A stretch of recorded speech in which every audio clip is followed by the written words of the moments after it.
Hello hi மக்களே, எல்லாத்துக்கும் வணக்கம். இந்த மாதம் பார்த்திங்கன்னா ஆடி சேல் வந்து ஆடி ஆரம்பிச்சிருச்சு. ஆடி சேலும் ஆரம்பிச்சிட்டாங்க எங்கள் கோயம்புத்தூரில். ஸோ அதனால தான் ஷாப்பிங்க்காக போயிருந்தோம். சரி வந்து எப்படி இருக்குன்னு பார்த்தா சண்டே வந்து சரியான கூட்டமாக இருக்குது மக்களே. அதுக்கப்புறம் பார்த்திங்கன்னா ஹைட்ராபாத் பிரியாணி, அதுக்கப்புறமா வந்து சிக்கன், பெப்பர் சிக்கனு இந்த காம்போவில் வரும். ஸோ அதனால் அந்த காம்போ ஒன்று வாங்கினா 2 பேர் சாப்பிட்டுக்கலாம். அதுக்கப்புறம் சாட்டர்டே இந்த வீடியோ எடுத்தேன்.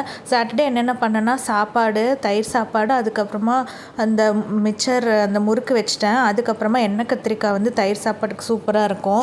ஸோ அதனால் எண்ணெய் கத்திரிக்காவும் தயிர் சாப்பாடு தான் மக்களே பண்ணேன். இதுதான் வந்து எங்கள் வீட்டில் ஸ்பெஷல். நான் இப்போ வந்து வேலைக்கு போகிறனால தான் வீடியோ போடுறதே இல்லைன்னா ரெகுலராக உங்களுக்கு வந்து வீடியோ அப்டேட்ஸ் வந்து வந்துகிட்டே இருக்கும் மக்களே.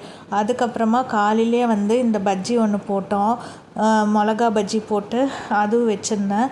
இதுதான் மக்களே காலையிலைக்கு வந்து தோசை, தேங்காய் சட்னி. இதுதான் ஸ்பெஷலு. அவசரமாக பண்ணுறதுனால என்னால் வீடியோவே எடுக்க முடியல. ரொம்ப சீக்கிரமாக ஓடுற மாதிரி இருக்குது. கொஞ்சம் லேட்டாக எழுந்திரிச்சு கொஞ்சம் சீக்கிரம் எழுந்திரிச்சு கொஞ்சம் போட்டோன்னா நமக்கு நீட்டாக ஃபுட் வீடியோஸ் எல்லாம் நீட்டாக எடுத்து போடலாம்.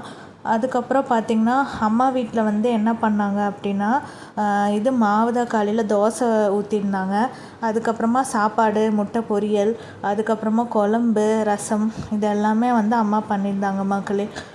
இதுதான் வந்து அம்மா வீட்டில் வந்து ஸ்பெஷல். அம்மா வீட்டில் வந்து நடுவில் ஹஸ்பண்ட் ஊருக்கு போனாருன்னா நான் அங்கே ஸ்டே பண்ணுற மாதிரி இருக்கும். ஸோ அதனால் அங்கே போயிடுவேன். இங்கே பார்த்திங்கன்னா சுண்டல் குழம்பு வச்சுருந்தாங்க, அதுக்கப்புறமா ரசம் வச்சுருந்தாங்க, அப்புறம் தயிர் எப்போயாச்சும் வெளியில் வாங்கினாங்கன்னா அது தயிர் வச்சுருப்பாங்க. ரசம் இருக்குது பாருங்கள், தக்காளி ரசம். அதுக்கப்புறமா சாப்பாடு மத்தியானத்துக்கு எங்கள் வீட்டில் பார்த்திங்கன்னா ஒர்க்கிங் உமன்னால் காலையில் மத்தியானம் 2 நேரமே சாப்பாடு தான் சாப்பிடுவாங்க.